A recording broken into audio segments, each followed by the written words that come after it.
Hi guys, for today's video ay magluluto tayo ng pancake gamit ang oats, isang itlog, 2 kutsarang asukal. Maglalagay tayo ng dates. Tinanggal ko na yung mga buto-buto niya guys. Tapos ito. So ang una nating gagawin guys ay i-blender natin ang itlog.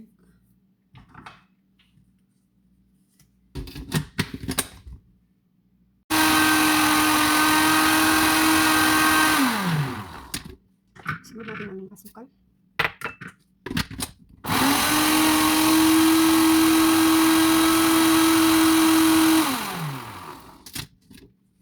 And then, isunod natin ang ating dates. And then, ang oats. At kalahati guys, ang gagawin ko. At kalahating baso. And then, kunting mantika.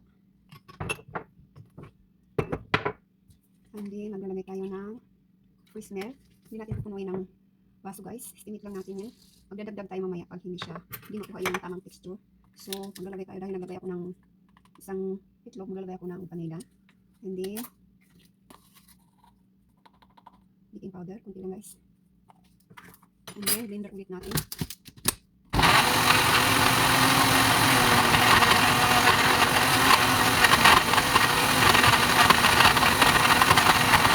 So, okay na ito guys. Ililipat lang natin dito sa bowl.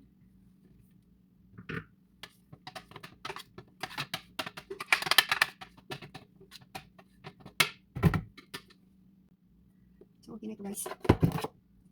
So, okay na natin guys. So, init ako ng kawali guys. So, magkakaroon tayo ng para hindi siya didikit. Hindi, maglalagay na tayo. Paliliitin lang natin guys. Maglalagay tayo ng maliliit.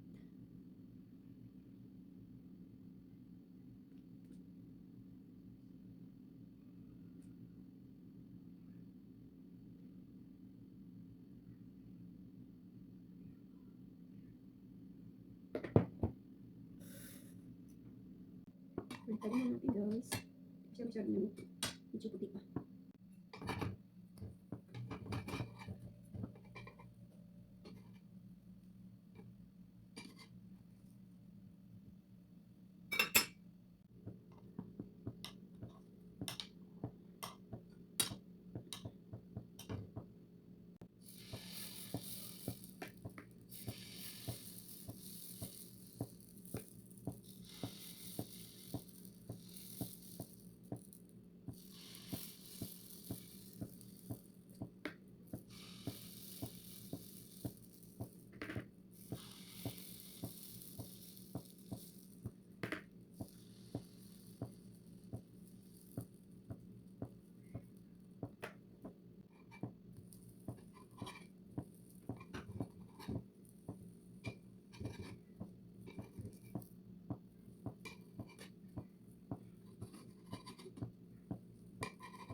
So, ito na guys. Ang finished product natin.